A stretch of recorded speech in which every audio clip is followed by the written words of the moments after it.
here is my issue with a lot of reviews about tabletop role-playing games online. I believe if you're going to judge a tabletop role-playing game, part of what you should consider is the results from the game within the hobby. But instead of getting those factors considered by a lot of the critics out there that will review games, well, you get a lot of people that will tell you their opinion about what they've read in the book. And from that, they will tell you what they assume would be the outcome. Well, if you do this, it's not good. And that means there's a real issue with this game. But my question would be this: was it a real issue? Like, if you go back to the timeline when that game comes out and you're looking at the hobby and you're going, okay, how are people performing? Are half the game masters running with this, issue? Well, say with AD&D 2nd edition, which is, a game that I prefer. DMs for 2nd edition would knock out, 80 to 90% of issues within their first 20 sessions. And then would go on for years and years and years running the game with no issues at all. Just like that person in 2024 who's reading the book and seeing the issue, guess what? We seen it too, but we got rid of the issue and kept going forward with the game. Now, a better question might be, how does a game perform when you knock out the errors that you might see in the book? And how consistently are the people that run the game getting rid of the errors? Well, in 2nd edition, it would be 99% of the guys who ran the game would get rid of the errors. And this was more so true with 2nd edition than AD&D 1st edition. 2nd edition really inspired people to be okay, willing to make changes to the game in a way that 1st edition AD&D did not. Because the majority of players ran to 2nd edition when it came out, and they screamed at us that they wanted something a little bit more open-minded, a little bit more lenient, and that's what they were demanding on whole. Like, the majority of players you would run into were coming from AD&D, a world where everything is mostly raw. Rules as written, stick to the book.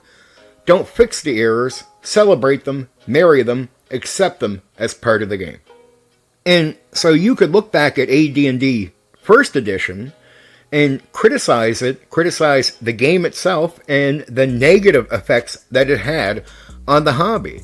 I mean, if you have the majority, 90% of your players just fleeing out of desperation the second a new option comes in, there's something wrong there. And it really does matter. It doesn't matter what you think of the material in the book. What did it produce into the hobby? I think 2nd edition was one of the best producing editions, probably the best producing editions out of all the Dungeons and Dragons editions when it came to the quality of game masters and players en masse out of its majority that it produced. The positive effects that 2nd edition had on the hobby is still felt today. Many of the things that you see, the new stuff, inspired by 2nd edition.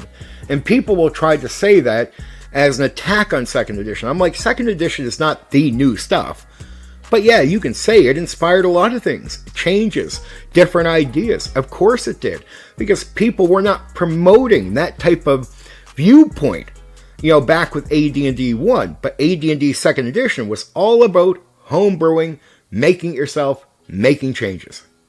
And by really producing game masters en masse that would make changes to the game, it meant you get rid of the errors really, really quickly. And you get a lot of great experimenting, great ideas that come out of 2nd edition.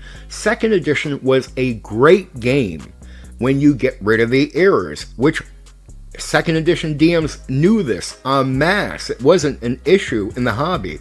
A bunch of 2nd edition players weren't sitting down running into or constantly running into errors unless they were running into some old school AD&D 1st edition guy who moved up to 2nd edition with a module and went raw, right? And there'd be a few of them, and they scared away 2nd edition players like they did with their 1st edition crap doing raw. You could see it. That's why we would criticize them, because it would stick out like a sore thumb when we noticed them doing it with AD&D First Edition, but it was even more prominent when these guys would move up and try that trash with Second Edition. And I would see old guys step up from AD&D 1, and I'm trying to tell them, look, here's some errors that you might want to fix. And they're like, no, I'm going to run my module in the game as it is in the book. That's it. And their players would have to deal with the errors, the issues, nothing getting fixed. And what did their players do? I mean, they were running away from the AD&D First Edition guys that moved up to Second Edition before WotC ever even came out, to be honest. I mean, the AD&D First Edition guys would show up, and they would not last long.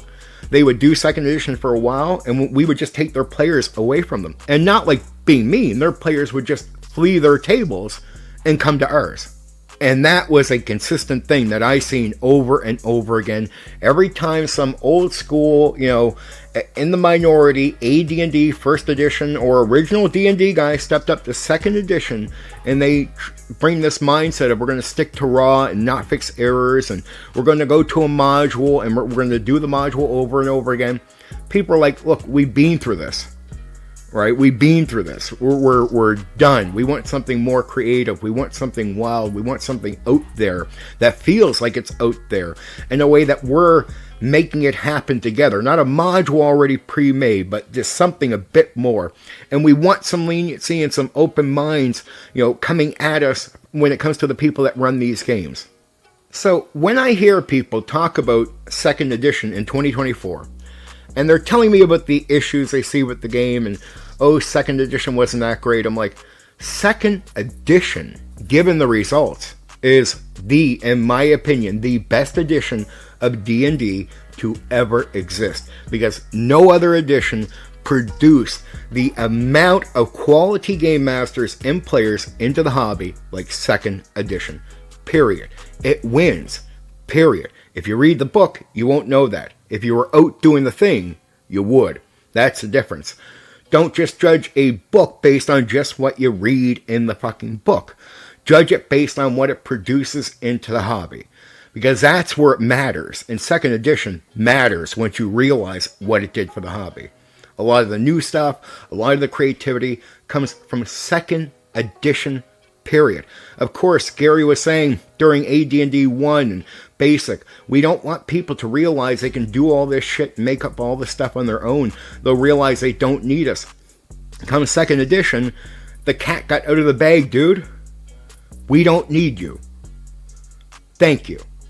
Anyway, for now, take care.